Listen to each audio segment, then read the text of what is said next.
આજે આપણે જે પાઠ જોવાના છે એનું નામ છે આ વારસાનું જતન. બરાબર છે.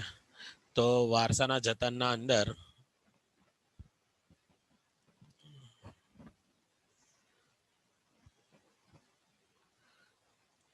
વારસાના જતનમાં આપણે જે છે એ મહત્વની મુદ્દા અથવા તો એની વાત કરીએ તો અહીંયા આગળ સૌથી પહેલા સાંસ્કૃતિક વારસાનું સંરક્ષણની આવશ્યકતા. બરાબર છે. ત્યાર પછી બીજો મુદ્દો છે કે ભાઈ સાંસ્કૃતિક વારસાના સંરક્ષણની અનિવાર્યતા. હવે આની સાંસ્કૃતિક વારસાની જાળવણી કરવાની જરૂર કેમ પડી અને એની અનિવાર્યતા કેમ ઊભી થઈ. પ્રથમ બે મુદ્દાના અંદર આ વાત છે. જો 30% અભ્યાસક્રમ કટ થયો છે, પણ એ 30% અભ્યાસક્રમ કટ થયા પછી હજુ બ્લુપ્રિન્ટ નથી આવી. એક ફાયદો એ છે કે નવી પરીક્ષા પદ્ધતિ પ્રમાણે તમારું જે 20 માર્ક્સનું વૈકલ્પિક અથવા તો જે OMR સમજી લો એવી રીતના 20 માર્કની પૂછવાની હતી. 20+80 એવું કંઈક તમારું પેપરનું માળખું હતું.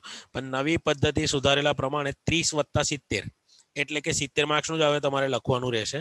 30 માર્ક્સ તમારા જે ઓબ્જેક્ટિવ ટાઈપ એટલે કે ખાલી જગ્યા ખરા ખોટા વિકલ્પોના આ બધું 30 માર્ક્સનું આવશે. તો અહીંયાથી નાના સવાલો પણ તમારે યાદ રાખવાના છે. પર્યટન ઉદ્યોગ અને આપનો વારસો. બરાબર છે. પછી છે વારસાની જાળવણી અને સંરક્ષણ માટે થયેલા પ્રયાસો. ત્યાર પછી છે સંગ્રહાલયોનું જતન અને આપણી ભૂમિકા. આપણે સંગ્રહાલયો પ્રવાસમાં જઈએ છીએ અને જોયા હશે. વારસાના જતન માટે આપણી ભૂમિકા.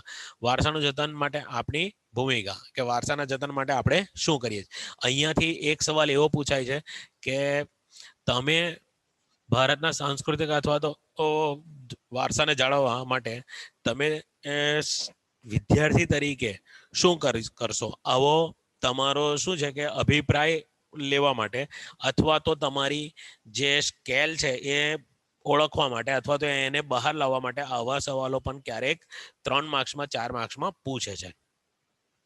પ્રવાસન સ્થળોની સ્વચ્છતા અને જતન. બરાબર. ભારત વિવિધતામાં એકતા. તો શરૂઆત કરીએ આપણે કે ભાઈ આ જે છે એ તો સૌથી પહેલો સવાલ છે આપણો કે આપણા વારસાના જતન તથા સંરક્ષણની આવશ્યકતા જણાવો. સૌથી પહેલા તો વારસાના જતનની સંરક્ષણની જતન અને સંરક્ષણ બંને અલગ છે, પણ બંનેના અથવા તો આ એક શબ્દ સરખા સમાનાર્થી એ શબ્દો કહેવાય.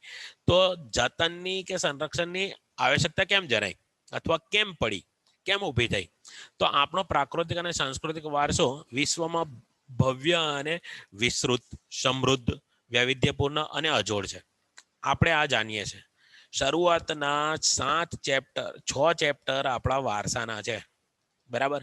હવે વારસો એ પ્રાકૃતિક અને સાંસ્કૃતિક એવા બે પ્રકાર. બરાબર. તો એ બંનેના અંદર આપણે જોઈએ કે આપણે ક્યારેક માનવી પ્રવાસ પર્યટન જાય છે અથવા તો એવા સ્થળોની મુલાકાત લે છે ત્યારે એ ભૂલી જાય છે કે આ આપણી ધરોહર છે, આપણી ઓળખ છે. પણ એને ગંદુ અથવા તો પછી એને કંઈક ને કંઈક નુકસાન પહોંચાડે એવું કરે છે. અને એના માટે જે છે એ આપણે આ સંરક્ષણની આવશ્યકતા પડી. બરાબર. તમે ઘણી બધી જાહેરાતોના અંદર જોયું હશે. બરાબર. કે આપણા વારસાની જાહેરાતો, કાળજી લેવા માટેની જાહેરાતો થાય છે. બરાબર છે. આપણો પ્રાકૃતિક વારસો કુદરતે આપણને બહુ જ વધારે બક્ષેલી અમૂલ્ય ભેટ છે. બરાબર. એટલી અમૂલ્ય ભેટ છે કે કુદરતે લાણી છૂટા હાથે. બરાબર. ભારત માટે એવું કહેવાય છે. આપણો સંસ્કૃતિ હવે પ્રાકૃતિક વારસાના અંદર અહીંયા જો તમે ભૂલી ન જશો, કેમ કે આ વર્ષે તો ઓનલાઈન સિવાય બીજું કંઈ આપણે રૂબરૂમાં મળ્યા જ નથી. તો પ્રાકૃતિક અને સાંસ્કૃતિક બંનેના અંદર શેનો સમાવેશ થાય ને એ ખાસ યાદ રાખજો. પ્રાકૃતિક વારસા એટલે કુદરત તરફથી મળેલી બરાબર અમૂલ્ય ભેટ. જ્યારે સાંસ્કૃતિક વારસો છે એ આપણા પૂર્વજોએ અથવા તો ઇમારતો, ગુંબજો, બરાબર, કિલ્લાઓ, આ સાંસ્કૃતિક વારસો છે. તો આપણો સાંસ્કૃતિક વારસો ભારતવાસીઓના સદીઓના અથાગ પરિશ્રમનું ફળ છે. 1-2 દિવસના અંદર નથી બની ગયો. બરાબર, વર્ષો વીતી ગયા અને બનાવવા માટે, બરાબર. તમે જોજો તાજમહેલની હિસ્ટ્રી વાંચજો, કેટલા વર્ષો લાગ્યા એને બનાવવામાં, બરાબર. આપણો વારસો ભારતીય સંસ્કૃતિનું ગૌરવ છે, તે આપણી રાષ્ટ્રીય ઓળખ છે, બરાબર.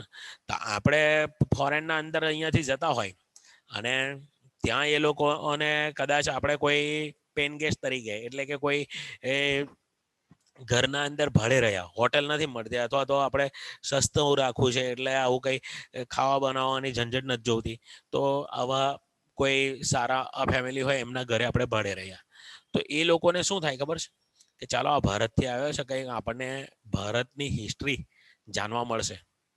પણ આપણે શું કરીએ કે એ જાણતા હોય ને એના કરતાં ઓછું નોલેજ હોય આપણી પાસે. એટલે આ ઘણીવાર કિસ્સાઓના અંદર આવું બનતું હોય છે. એટલે એના કરતાં અહીંયા આગળ આપણે આપણી હિસ્ટ્રીને ઓળખી હોય, જાણી હોય તો આવું ન બને. ત્યાં આપણી રાષ્ટ્રીય ઓળખ છે, રાષ્ટ્રીય ઓળખ. આજે ફોરેનના અંદર કોઈ પણ વ્યક્તિ તાજમહેલથી અથવા તો લાલ કિલ્લાથી આપણને ઓળખે છે કે ભાઈ કઈ નહોતો કે તાજમહેલના દેશનો છે, બરાબર.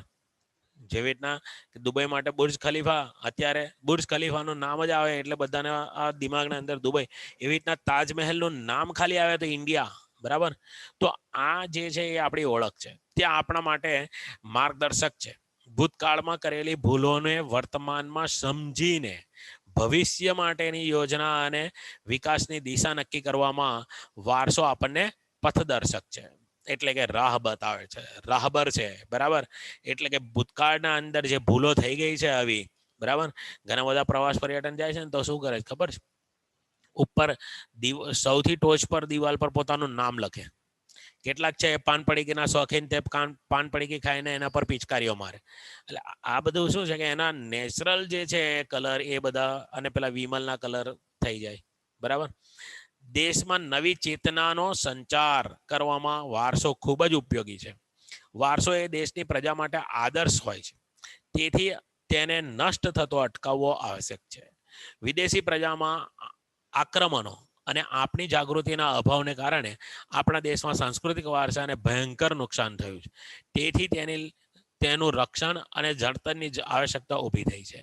વિદેશી પ્રજાના આક્રમણો, તમે જાણો છો કે પ્રાચીન સમયના અંદર પણ અને અત્યારે પણ યુદ્ધની પરિસ્થિતિ વારંવાર પેદા થાય છે. તો વિદેશી પ્રજા આક્રમણ કરે ત્યારે એ એવું નથી વિચારતા કે આ બોમ્બ અથવા તો આ જે કઈ દારૂગોળો છે એ ક્યાં પડશે અને કેટલું નુકસાન થશે. એ ગમે તે ઇમારત પર પડે છે અને એનાથી આપણના વારસાના જે છે ઇમારતોને છે એ નુકસાન થાય છે. આવા આપણા ભવ્ય વારસાના મહત્વ અને મૂલ્યને ટકાવી રાખવા તેમજ તેનું સાતત્ય જાળવવા માટે આપણે તેનું જતન અને રક્ષણ કરવું જોઈએ. જો આટલું લખીએ છીએ આપણે તો આપણા 3 માર્ક્સ પાકા થઈ જાય છે, બરાબર છે. ત્યાર પછી છે પર્યટન ઉદ્યોગોથી થતા લાભ દર્શાવો. હવે પ્રવાસ પર્યટન ઉદ્યોગોથી લાભ શું છે, તો તમને માત્ર એવું ખબર અથવા તો એવું આપણા દિમાગના અંદર આવે કે ભાઈ પ્રવાસ પર્યટનથી આપણે આપણા પૂર્વજો અથવા તો આપણા વારસા વિશે માહિતી પ્રાપ્ત કરી શકીએ, પણ માત્ર એટલું નથી, બરાબર. પ્રવાસ પર્યટનથી બીજા ઘણા લોકોને જે છે એ ઇન્કમ મળે છે. એક તો પ્રવાસ પર્યટનના જે સ્થળ માટે આપણે જઈએ છીએ તેના જો સરકાર સંચાલિત હોય અથવા તો કોઈ ટ્રસ્ટ એનું સંચાલન કરતું હોય તો એ લોકોને એની આવક મળે, એની ટિકિટ આપણે ખરીદીને અંદર પ્રવેશ કરતા હોય. ત્યાર પછી છે એક જગ્યા પરથી બીજી જગ્યા પર, જેવી રીતના કે અત્યારે આપણે અહીંયા તાજમહેલનો ફોટો આપ્યો છે, ગુજરાતથી તાજમહેલ જોવા માટે આપણે જતા હોય તો આગ્રા સુધીનું ભાડું, બરાબર. એટલે કે અલગ અલગ લોકોને રોજગારી મળી, ટ્રેનમાં ગયા, બસમાં ગયા કે ગમે તે એ વ્હીકલ લઈને ગયા, આગ્રા સુધી પહોંચ્યા, ત્યાં સુધી આપણે જેટલા વ્હીકલો બદલ્યા એ તમામને રોજગારી મળી. ત્યાર પછી છે એના આજુબાજુ જે લારી ગલ્લાવાળા, રિક્ષાઓવાળા, બરાબર, કે પછી ખાણીપીણી હોટલોવાળા, બરાબર. અત્યારે મોબાઈલ છે, પહેલા ફોટોગ્રાફરો હતા અને તેમ છતાંય હજુ પણ કેટલા જગ્યા પર ફોટોગ્રાફરો છે જ અને એ સરસ મજાના આપણા ફોટો ખેંચ, આ તમામને રોજગારી મળે, બરાબર છે. તો આ રીતે પ્રવાસ પર્યટનથી થતા લાભો જ્યારે દર્શાવવામાં કહેવામાં આવ્યું હોય ત્યારે તમારે યુનેસ્કોએ ભારતના ઘણા સાંસ્કૃતિક અને પ્રાકૃતિક સ્થળોએ વૈશ્વિક વારસાના સ્થળોની સમાવેશ કર્યા. તેથી દર વર્ષે પરદેશથી અનેક પ્રવાસીઓ સ્થળોને જોવા માટે, જાણવા માટે અને સંશોધન કરવા માટે આવે છે. પરિણામે દેશના અંદર પ્રવાસ પર્યટનનો એક ઉદ્યોગ તરીકે વિકાસ થયો છે. આપણે આપણા દેશના અંદર જ એક જગ્યા પરથી બીજી જગ્યા પર જઈએ તો આવક થાય જ છે, અલગ અલગ લોકોને આવક મળે જ છે, પણ વિદેશથી જ્યારે કોઈ પ્રવાસ પર્યટન માટે આવે છે તો આપણે વિદેશી હુંડિયામણ એટલે કે વિદેશી મૂલ્ય પણ નાણું આપણે કમાઈએ છીએ અને આપણા દેશની આર્થિક પરિસ્થિતિ સુધરે છે. આ ઉદ્યોગોથી જે તે રાજ્ય અને દેશની નીચે દર્શાવેલા આર્થિક લાભ થાય છે. કયા કયા? તો પ્રવાસને લીધે પ્રવાસમાં સ્થળોની હોટલો, રેસ્ટોરન્ટ માલિકોને, ખાદ્ય પદાર્થોના વિક્રેતાઓને, સ્થાનિક અને કલાકારીગરીની વસ્તુઓ વેચતા વેપારીઓ સારી આવક પ્રાપ્ત કરે. તમે જો પ્રવાસ માટે તમે ક્યારેય ગયા હશે શાળામાંથી અથવા તો ફેમિલી સાથે, તો ત્યાં આવા નાના મોટા વેપારીઓ આજુબાજુ પોતાનો ધંધો કરતા જ હોય છે, બરાબર છે. પ્રવાસ પ્રવૃત્તિને લીધે ફેરિયાઓ અને સ્થાનિક પ્રજાને રોજગારી મળે છે. ટૂર્સ, ટ્રાવેલ્સ સુવિધાઓ પૂરી પાડતા એજન્ટો અને ઓપરેટરોને કમાણી થાય છે. કેટલીક જગ્યા પરથી ખાસ લક્ઝરી બસો અથવા તો વોલ્વો અથવા તો ટ્રેન અથવા તો પ્લેનની પણ આ લોકો જે એજન્ટો છે એ ટૂર અને ટ્રાવેલ્સ યોજતા હોય છે. તમે જોતા હશો ઘણી જગ્યા પર આપણા ભરૂચ, અંકલેશ્વર કે સુરતના અંદર પણ આવી ટ્રાવેલ્સ એજન્સીઓની ઓફિસો હોય છે, જેને માટે આપણે જે છે જ્યારે જ્યાં પ્રવાસ જવું હોય તો એનો કોન્ટેક્ટ કરી અને એના પાસેથી માહિતી મેળવીને એનું જો આપણને ભાવતાલના અંદર પરવડે તો પછી આપણે એની બસ અથવા તો એની સુવિધા લઈ શકીએ છીએ, બરાબર છે. જે તે રાજ્ય સરકારે જુદા જુદા ટેક્સની આવક થાય. ટેક્સ તમે જો હવે ટેક્સ તો અલગ અલગ પ્રકારના છે, બરાબર છે, અને એમાં અહીંયા એક રાજ્યમાંથી બીજા રાજ્યમાં જતા હોય તો ટોલ ટેક્સ પણ ઘણા બધા આવે છે, બરાબર છે. ત્યાર પછી જે છે જે કઈ સ્થળની મુલાકાત લેતા હોય ને એના માટે જે દર નક્કી કર્યો હોય પ્રવેશ માટે તેના પણ અલગ અલગ દર હોય છે. તો એ તમામ આવકો પ્રાપ્ત થાય છે. દર વર્ષે લાખોની સંખ્યામાં ભારતમાં આવતા આંતરરાષ્ટ્રીય પ્રવાસીઓને લીધે દેશની કિંમતી વિદેશી હુંડિયામણની કમાણી થાય છે. માત્ર તાજમહેલ જ ભારતને એટલું બધું કમાઈને આપે છે. તાજમહેલ છે, લાલ કિલ્લો છે, કે જેથી સરકારની અડધી પડધી સમસ્યાઓ દૂર થઈ જાય છે. આ જે પૂર્વજોએ આપણા વારસાના અંદર જે ઇમારતો મૂકીને ગયા છે એ આપણી આર્થિક સદ્ધરતા સાબિત કરી આપે છે કે આપણને જે છે એ બીજા ખર્ચાઓના અંદર પરવડે એના માટે અહીંયાથી આપણને આવક પ્રાપ્ત થાય છે, બરાબર છે. આવી તો ઘણી બધી ઇમારતો છે જેનાથી આપણને પણ આજે આ ઉદ્યોગોના અંદર પણ આ ખાસ કરીને મહામારીના કારણે જે ઉદ્યોગો છે, પ્રવાસ પર્યટનો છે, એ ઉદ્યોગને પણ થોડી ઘણી કંઈક અંશે ખોટ આવી છે. આ વર્ષની વાત કરું છું. પર્યટન ઉદ્યોગો ભારતને લોકોના સંસ્કૃતિ, કલા અને પરંપરાઓને દુનિયા સમક્ષ પ્રગટ કરવાની તક પૂરી પાડે છે. શૈક્ષણિક ક્ષેત્રે પર્યટન સંબંધી અભ્યાસક્રમોનો વિકાસ થતા દેશમાં પર્યટન માર્ગદર્શક આનો સ્વતંત્ર વ્યવસાય વિકસ્યો છે. અત્યારે મેં તમને કીધું એમ કે મોટા શહેરોના અંદર આવા એજન્ટો પોતાની ટૂર્સ ટ્રાવેલ્સો રાખે છે, બરાબર, અને એ પોતાની ઓફિસ ધરાવતા હોય છે. ત્યાંથી આપણને જે છે એ બસની સુવિધા આપતા હોય છે, બરાબર છે, ટ્રેનની સુવિધા આપતા હોય છે. ટ્રેનના અંદર પણ તમને હજુ કદાચ ખ્યાલ નહીં હોય પણ ટ્રેનના અંદર પણ પ્રવાસ પર્યટન માટે આ લોકો ગોઠવી આપે છે અને એ ટ્રેનનું પણ રિઝર્વેશન અથવા તો એ જે 1 કે 2 ડબ્બા જે રિઝર્વેશન કરાવેલા હોય એ ટ્રેનના પણ રિઝર્વેશન કરી શકાય. સાંસ્કૃતિક વારસાના સ્થળોની વિદેશી પ્રવાસીઓ આપણી ભાતીગળ સંસ્કૃતિની ઓળખ વિશ્વ ફલક પર કરાવી દેશની પ્રતિભાને ઉજ્જવળ બનાવે છે. આજે મેં તમને અત્યારે પહેલા જ કહ્યું હતું કે આપણે વિદેશમાં ગયા હોય અને કોઈ હિસ્ટ્રીના અંદર કોઈને ઇન્ટરેસ્ટ હોય તો એ વ્યક્તિ આપણા પાસેથી આશા રાખે છે કે ભાઈ આવનાર વ્યક્તિ ભારતનો છે તો એ ભારતના ખાસ કરીને જે 7 અજાયબીઓના તાજમહેલ છે એના વિશે મને કહેશે, લાલ કિલ્લા વિશે મને સમજાવશે. તો એ શું છે? એ વિશ્વ ફલક પર આપણી ઓળખ છે. સાંસ્કૃતિક વારસાના સ્થળોની આસપાસ રેલવે, પાકા રસ્તા, સંદેશા વ્યવહાર, વીજળી, પાણી જેવી સગવડોની વિકાસ થાય છે. પર્યટન ઉદ્યોગોને લીધે ફોટોગ્રાફી, ઘોડેસવારી, નૌકાવિહાર જેવી પ્રવૃત્તિઓને પ્રોત્સાહન મળે છે. જો આ તમે સાપુતારા ગયા હોય તો આ તમામ જે બાબતો અહીંયા આવી ઘોડેસવારી અને નૌકાવિહારની એ ત્યાં તમને જોવા મળે છે, બરાબર છે. આંતરરાષ્ટ્રીય દ્રષ્ટિએ આપણો પ્રવાસન ઉદ્યોગ દેશના અર્થતંત્રના વિકાસમાં નોંધપાત્ર ફાળો આપે છે, બરાબર છે. એટલે કે આપણને ખાસી એવી ઇન્કમ પ્રવાસન ઉદ્યોગથી મળે છે. જો પહાડી વિસ્તારના રાજ્યો જે છે, બરાબર, જ્યાં ખેતીવાડી અને બીજા ઉદ્યોગ ધંધાઓ નથી, તે પ્રવાસ પર્યટન માટે પ્રસિદ્ધ છે. બરાબર. આપણા ઘણા બધા રાજ્યો એવા છે કે જ્યાં માત્ર બીજી ઇન્કમ કરતા, એટલે કે ખેતીવાડી અથવા તો બીજા ઉદ્યોગો કરતા પ્રવાસ પર્યટનનો ઉદ્યોગ ત્યાં વધારે પ્રમાણના અંદર વિકસ્યો છે. ચાલો, ત્રીજો સવાલ છે, પ્રાકૃતિક વારસાના જતન માટે કરવામાં આવેલા પ્રયાસો. હવે પ્રાકૃતિક વારસાઓ, જો પ્રાકૃતિક અને સાંસ્કૃતિક બંનેના અંદર શેનો સમાવેશ થાય છે, અને પછી આ બે શબ્દનો અંદર શું બાબતો સમાવેશ થાય એ ખ્યાલ આવશે ને એટલે તમે પછી જવાબ આપી શકશો. પ્રકૃતિ એટલે શું છે? કુદરત તરફથી મળેલી અમૂલ્ય ભેટ. બરાબર. માનવ સર્જિત નથી. સાંસ્કૃતિક આવે તો માનવ સર્જિત. બરાબર. અહીંયા પ્રાકૃતિક છે તો ઈસવીસન 1952 ભારત સરકારે ભારતીય વન્યજીવોના સુરક્ષા માટે એક બોર્ડની સ્થાપના કરી. એ બોર્ડ વન્યજીવોનું સંરક્ષણ કરે છે, તેમજ તે માટેના સાધનો પૂરા પાડે છે. તે રાષ્ટ્રીય ઉદ્યાન, પક્ષી વિહાર, પક્ષી ઘર નું નિર્માણ કરે છે, સંબંધિત સલાહ સૂચનો અને માર્ગદર્શન આપે છે. ત્યાં વન્યજીવોના સંરક્ષણ પ્રત્યે લોક જાગૃતિનો કાર્ય કરે છે. ઈસવીસન 1972 ભારત સરકારે વન્યજીવોને લગતો એક કાયદો અમલમાં મૂક્યો. આ કાયદામાં રાષ્ટ્રીય ઉદ્યાનો, અભયારણ્યો અને આરક્ષિત વિસ્તારોને આવરી લેવામાં આવે. ત્રણે ત્રણ સમાન લાગતા શબ્દો છે, પણ એ તમામ શબ્દોની કેટલીક વિશિષ્ટ વ્યાખ્યાઓ છે અથવા તો વિશિષ્ટ એના લક્ષણો છે. કે ભાઈ રાષ્ટ્રીય ઉદ્યાન એક ખાસ પશુ પક્ષીઓ માટે બનાવેલો અભયારણ્ય છે. એ એવી જ રીતે કેટલીક જગ્યા પર અહીંયા રાષ્ટ્રીય ઉદ્યાન અને અભયારણ્યના અંદર શું તફાવત છે? એક જગ્યા ઉપર પશુચારણ અને માનવ પ્રવૃત્તિઓને છૂટછાટ આપવામાં આવે છે, જ્યારે બીજી જગ્યા પર પશુચારણ એટલે કે પાલતુ પશુઓ છે ને, ગાય, ભેંસ, બકરા, ઘેટા, તો એ પશુચારણની છૂટછાટ આપવામાં નથી. પ્રવેશ નિષેધો, મતલબ સંપૂર્ણ પ્રવેશ બંધી હોય.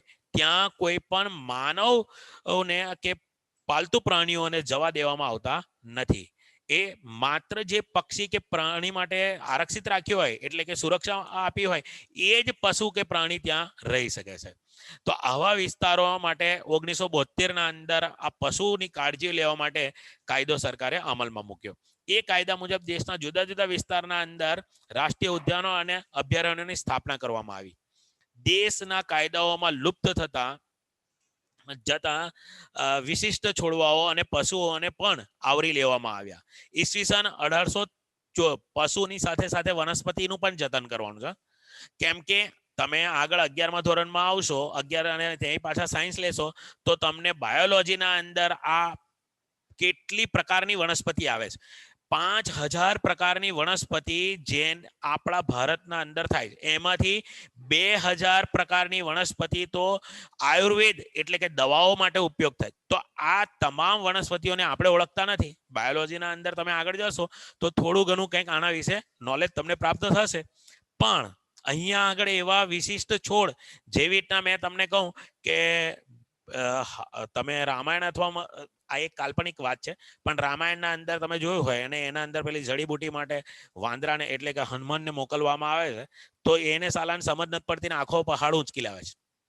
રામ અને લક્ષ્મણ જ્યારે ઘાયલ થઈ જાય છે અને એ બંને ઘાયલ થઈ જાય છે અને બેભાન અવસ્થામાં હોય છે, તો તે વખત તો કેમિકલ યુક્ત દવાઓ શોધાઈ ન હતી. આ વાર્તા જ્યારે ચાલતી હતી ત્યારે તો એ વખતે શું કરે છે, પેલા વાંદરાને મોકલવામાં આવે કે જા આવી વિશિષ્ટ પ્રકારની જડીબુટી શોધી લાવ. તો એ પહાડ પર જાય છે અને એને સમજ નથી પડતી કે આ લઉં કે પેલી લઉં, તો એ આખો પહાડ ઉંચકી લાવે છે. જો કે આ બધું કાલ્પનિક છે, આપણે એમાં બહુ ઊંડા નથી ઉતરતા. એટલે મતલબ કહેવાનો એવો અર્થ છે કે આપણે આપણી આજુબાજુ જે વનસ્પતિ થાય છે એના ગુણધર્મો અથવા તો એ કયા દવાઓમાં વપરાય છે એ જાણતા નથી. બરાબર. આપણા ત્યાં અશ્વગંધા અને સર્પગંધા જેવી વનસ્પતિ થાય છે કે જે માત્ર હાઈ બ્લડ પ્રેશરના અંદર આ વનસ્પતિઓનો ઉપયોગ થાય છે. બરાબર છે. ચાલો, હાલના અહીંયા આગળ 1883 સ્થપાયેલ મુંબઈ પ્રાકૃતિક ઇતિહાસ સમિતિ જો પૂછાય છે, આપણે અત્યારે વાત કરી કે 30% હવે જે છે વૈકલ્પિક થઈ ગયું છે, તો અહીંયાથી નાના નાના સવાલો આવા નીકળે છે કે 1883 સ્થપાયેલા મુંબઈ પ્રાકૃતિક ઇતિહાસ સમિતિ દેશના પ્રાકૃતિક વારસાને જતન અને સંરક્ષણ નું કાર્ય કરે છે. તો આ સાલ પણ પૂછાઈ શકે અથવા તો મુંબઈ પ્રાકૃતિક ઇતિહાસ સમિતિનું નામ પણ પૂછાઈ શકે. સવાલ ફેરવીને પૂછી શકે. હાલમાં ગીર ફાઉન્ડેશન અને નેચર ક્લબ જેવા સંસ્થાઓ પર્યાવરણ, ના જતનનું કાર્ય કરી રહી છે. ભારત સરકાર ઉપરાંત દેશની વિવિધ સંસ્થાઓ અને સમિતિઓ પર્યાવરણનું અને વન્યજીવોના સંરક્ષણનું ઘણું ઉપયોગી કાર્ય કરે છે. બરાબર છે. જો અહીંયા આગળ ફોટોના અંદર તમે જોઈ શકો છો. ત્યાર પછી આગળ ચોથો સવાલ છે, પ્રાચીન સ્મારકો, પુરાતત્વીય સ્થળો અને અવશેષ સ્થળોની જાળવણી માટેના કાયદા જણાવો. તો અહીંયા આગળ પ્રાચીન સ્મારકો અને પુરાતત્વીય સ્થળોની કાળજી લેવા માટે ખાસ પ્રકારના કાયદા બનાવી દીધા. પ્રાચીન સ્મારકો, પુરાતત્વીય સ્થળો અને સ્થળોની વારસાની જાળવણી સંબંધ કરતા 2 કાયદાઓ, તેમાં સમાવેશ બાબતો નીચે પ્રમાણે છે. ઈસવીસન 58માં ભારત સરકારે પ્રાચીન સ્મારકો, પુરાતત્વીય સ્થળો અને અવશેષોને લગતો કાયદો પસાર કર્યો, જેમાં આ કાયદામાં પ્રાચીન કલાકૃતિઓ, ધર્મસ્થાનો, ઐતિહાસિક સ્મારકો, પુરાતત્વીય સ્થળો અને અવશેષો, ભારતીય સંસ્કૃતિને લગતા ઉત્ખનન. હવે ઉત્ખનન શબ્દ એટલે શું? તો અહીંયા ઉત્ખનનનો શબ્દનો અર્થ તમને ખબર હોવી જોઈએ કે ખોદકામ દરમિયાન મળી આવેલા અવશેષો. બરાબર, ઉત્ખનન કરવું. હવે એ ખોદકામ એટલે જીસીબી થી ખોદીને ખાડા પાડી દે એવું નહીં. એના માટે પુરાતત્વવિદો છે એ પોતાના ખાસ પ્રકારના ઓજારો લઈને ખોદકામ કરતા હોય છે. એ ઉત્ખનન કરેલા સ્થળો, શિલાલેખો, સ્તંભલેખો, તામ્રપત્રો અને સિક્કાઓ જેવી વસ્તુઓની જાળવણી કરવા સૂચવ્યું છે. એટલે કે એટલા માટે જ આ જે કાયદામાં સૂચન કર્યું છે એના માટે જ આવા અવશેષોને જાળવણી માટે સંગ્રહાલયો બન્યા. બરાબર. આ કાયદા અનુસાર કોઈ પણ વ્યક્તિ, સંસ્થા કે એજન્સી ભારત સરકારની પરવાનગી વિના ઉત્ખનન કરી શકે નહીં. માની લો કે આપણા પોતાની માલિકીની જમીન છે, એટલે કે ખેતર છે, અને ત્યાંથી તમે કદાચ એ ખેતરના અંદર તમે પાણી માટે, ટ્યુબવેલ માટે અથવા તો ખાડો ખોદો છો. બરાબર છે. અને એ ખોદકામ દરમિયાન તમને કંઈક પ્રાચીન અવશેષ પ્રાપ્ત થાય તો તમારે સરકારને જાણ કરવી પડે. આપણે એને સીધા ખોદીને આપણા ઘરમાં ના મૂકી શકીએ. આ કાયદા મુજબ સરકાર એ જમીન, જેટલી જમીન છે, ખોદકામ દરમિયાન સરકારને લાગે કે હવે આટલું પુરાતત્વવિદોને બોલાવે ને એ ટીમ આવીને નક્કી કરે કે આટલો એરિયા છે એ આપણે જોઈશું, અથવા તો આ એરિયાના અંદર હોઈ શકે, તો એ લોકો શું કરે છે, પુરાતત્વવિદ જે બતાવે છે એટલી જમીન સરકાર છે એ પોતાના હસ્તક લઈ લે છે, એના પર કબજો કરે અને ખેડૂત અથવા જે તે માલિકને એનું વળતર આપવામાં આવે છે આ કાયદા અનુસાર. બરાબર. તો આ રીતે ખોદકામ કરવાની પરવાનગી પણ સરકાર પાસેથી લેવી પડે છે. આ કાયદા અન્વયે ભારત સરકારે કેટલાક પ્રાચીન, મધ્યકાલીન અને અર્વાચીન સમયના અંદર ઐતિહાસિક તથા પુરાતત્વ વારસાના સ્થળોને રાષ્ટ્રીય સ્મારકો તરીકે જાહેર કરીને તેમની સાર સંભાળ લેવાનું ખૂબ જ જવાબદારી ભર્યું કાર્ય આપણા દેશના પુરાતત્વ ખાતા, ડિપાર્ટમેન્ટ ઓફ આર્કિયોલોજી ને સોંપ્યું. પુરાતત્વ ખાતા નષ્ટ પામેલા કે નષ્ટ થવાની તૈયારીમાં હોય તેવા સ્મારકો કે સ્થળોનું ચોક્કસ પદ્ધતિએ સમારકામ થવું જોઈએ. જો સમારકામ કરતી વખતે એનો રંગ, રૂપ, આકાર જળવાય એની કાળજી લેવામાં આવે. એટલે અહીંયા આગળ એમ કહ્યું કે ચોક્કસ પદ્ધતિએ સમારકામ થવું જોઈએ.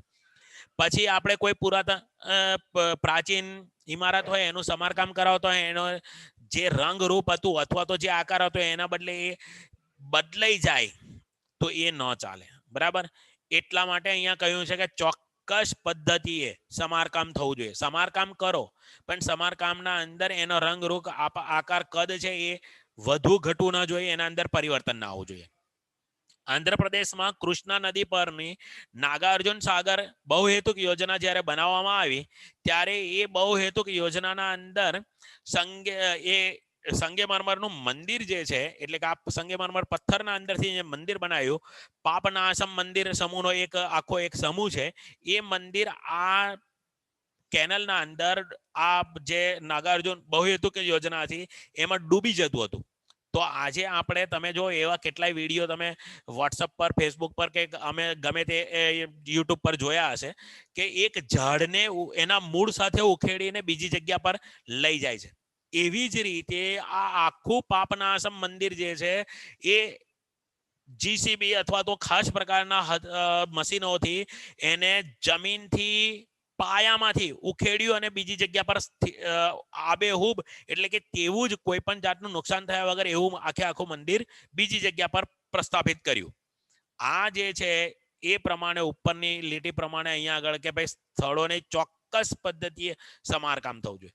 તો આવી ક્યારેક આવી સમસ્યાઓ ઊભી થાય તો આખા સ્થળને એક જગ્યા પરથી આખી જે બિલ્ડિંગ છે એને એક જગ્યા પરથી બીજે આ સ્થળ પર મૂકી શકાય છે. આવી જ રીતે આંધ્રપ્રદેશમાં મહેબૂબનગર જિલ્લાના અંદર આમલપુર ખાતે સફળ રીતે ખસેડી સ્થળાંતરિત કર્યું. આ મંદિરને મહેબૂબનગર નામનો જે આખો જિલ્લો છે ત્યાં એક અમલપુર ખાતે અમલપુર ગામ છે ત્યાં આ મંદિર મૂક્યું. બરાબર, એટલે કે એ મંદિરને ડૂબતું બચાવી લીધું. તાજમહેલની આસપાસના વિસ્તારોના અંદર મથુરાની રિફાઇનરી સહિત ઝડપથી વધી રહેલી રંગ રસાયણ ઉદ્યોગો છે એના પ્રદૂષણથી તાજમહેલની જે સફેદ આરસપાન છે એ ઝાંખા પડી જતા હતા. તો તે વખતની સરકારે શું કર્યું, તાજમહેલને આજુબાજુના જેટલા ઉદ્યોગો હતા, જે આ રંગ રસાયણના ઉદ્યોગો હતા, એ તમામને શું કરી દીધા, તાળાબંધી. એક કાયદા અનુસાર એમને ત્યાંથી ખસેડી નાખ્યા અને તાજમહેલની જે ઝાંખી પડી જતી હતી દિવાલો એને બચાવી. બરાબર, તાજમહેલને વાયુ પ્રદૂષણથી બચાવી લીધો. આમ આપણા દેશના અંદર ઘણા બધા ઉદાહરણો છે જે આપણે જોઈ શકીએ છીએ. તો આ રીતે આપણે જે છે આપણા વારસાનું જતન અને સંરક્ષણ કરવું જોઈએ. ચાલો, ત્યાર પછી છે સંગ્રહાલયોની જાળવણી વિશે માહિતી. આપણે તો શું કરીએ છીએ, આવા સંગ્રહાલયના અંદર જઈએ ને તો પ્રાચીન અવશેષો, કેટલાક ફિલ્મો પણ તમે જોઈ હશે કે પ્રાચીન અવશેષો જે છે એ ખિસ્સામાં મૂકી દઈએ, થેલામાં મૂકી દઈએ. બરાબર, ચાલો, તો એવું ન કરવું જોઈએ. કેમ કે આ જે છે આંતરરાષ્ટ્રીય બજારના અંદર બહુ ઊંચી કિંમતે વેચાય છે. પ્રાચીન જે અવશેષો હોય છે એનું બહુ મૂલ્ય છે. ભારતીય નિધિ વેપાર કાનૂન 1870માં એવો નિયમ બનાવવામાં આવ્યો કે કોઈ પણ નાગરિક જમીન ખોદતા, ખેતર ખેડતા તેમજ કુવા અને તળાવમાં ખોદકામ કરતા અચાનક કોઈ પૌરાણિક કે પ્રાચીન કલાત્મક ચીજ વસ્તુઓ મળી આવે તો તેની પુરાતત્વ ખાતાના અધિકારીઓને તાત્કાલિક જાણ કરવી. આગળ જ મેં ઉદાહરણ આપ્યું હતું એ બાબત અહીંયા આવી, જેથી તેનું સંરક્ષણ કે સંગ્રહાલયોમાં કે જે તે સ્થળે થઈ શકે. ઈસવીસન 1972માં અતિ મૂલ્યવાન કલાકૃતિઓ અંગેના કાયદા દ્વારા સરકારે વ્યક્તિગત અથવા ખાનગી સંગ્રહાલયોની જાળવણી કરવાની જાણકારી મેળવી છે.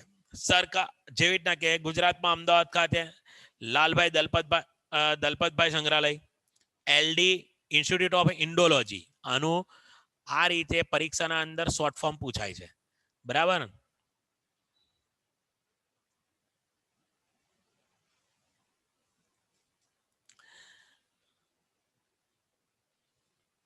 1876માં એવા નિયમની, બરાબર છે, 1876માં. બરાબર, ત્યાર પછી 1972ના અંદર અને અહીંયા આગળ મેં તમને કહ્યું એમ એલડી ઇન્સ્ટિટ્યૂટ ઓફ ઇન્ડોલોજી.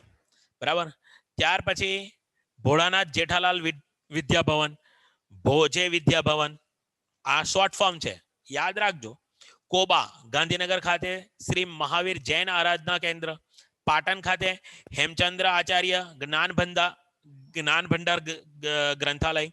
સંગ્રહાલયો ભારતની પ્રાચીન પાંડુલિપિમાં, આજે એને આપણે ઉકેલી શકતા નથી. બરાબર, કેમ કે આજે તો આપણી લિપિ આખી બદલાઈ ગઈ છે. આપણે જે છે ગુજરાતી ને હિન્દી તો ખરું, પણ ગુજલીસ ને ઇંગ્લિશ ને ગુર્દુ થઈ ગયા છે. આપણે તો આ લિપિ વાપરનારા થઈ ગયા. બરાબર ને, એટલે આ પાંડુલિપિની ત્યાં કાળજી લેવામાં આવે છે. લખાયેલી તેમજ સંસ્કૃત, અર્ધમાગધી, પ્રાકૃત, પાલી વગેરે ભાષાના જે હસ્તપ્રતો છે એની જાળવણી કરવામાં આવે છે. એટલે કે આવી વિવિધ પ્રકારની જે હસ્તલખી એ લિખિત કલાકૃતિઓ છે એની કાળજી રાખવામાં આવે છે સંગ્રહાલયોમાં. આપણા દેશમાં નવી દિલ્હી ખાતે રાષ્ટ્રીય સંગ્રહાલય, કોલકાતા ખાતે ભારતીય સંગ્રહાલય. જો કયું સંગ્રહાલય ક્યાં આવેલું છે ખાસ યાદ રાખજો. મેં અત્યારે જ કહ્યું કે નવી પેપર પદ્ધતિ પ્રમાણે 30+70 એટલે 30 માર્ક્સના અંદર આવા નાના નાના સવાલો પૂછાઈ શકે છે.